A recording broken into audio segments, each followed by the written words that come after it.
Hey Frank, there was some talk over the weekend about the idea that perhaps a couple teams have been, considering the idea of checking in with the Canucks on JT Miller, and a lot of the conversation has obviously been on the contract and could you move that sort of money, but more specifically to the Canucks side, what do you think? Where do you think management's at in terms of how they view Miller as a piece and what even their willingness is? Because there's a big difference between, for example, if they're motivated to just offload the contract for whatever they can, and that would be their primary motivation, or whether they still view him as a sort of core piece and someone that they're maybe listening on, but that it would take a big offer, which likely wouldn't come considering his contract. Harm, to be totally honest, I don't have a real sense of that one way or the other, because I think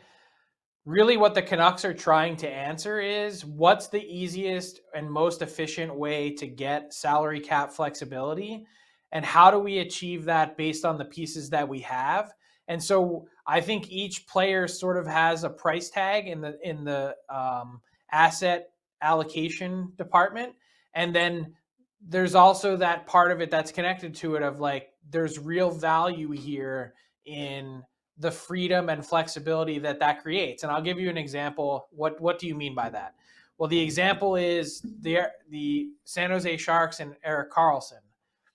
They're based on the way these talks have unfolded and the ask from the San Jose Sharks to other teams that 3 first-round picks for 18 to 20% of Karlsson retained is an example to me of a team that is not properly valuing the freedom and flexibility that moving off of Karlsson's $11.5 million deal for the next 4 seasons and what that creates for them in their cap. So when it comes to, sifting through all the different options that the Canucks have, whether it's Besser or Garland, or whether it's one of the defensemen that you have, or, JT Miller, they're in a spot where they're going to have to make a decision.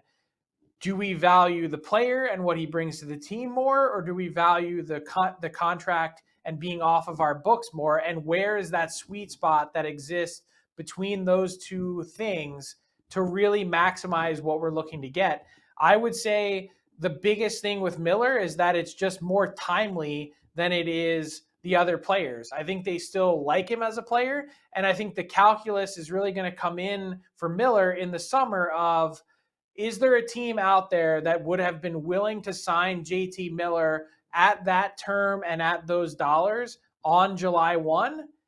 And if so, the problem is for the Canucks that team would then not only need to pay that money to sign the player on July 1, but they'd also need to give something else up in order to bring him in. And that's where the situation begins to get really difficult for Vancouver, because it is a large commitment to make. And then to not get anything back for this piece or get something small back for this piece that you viewed as,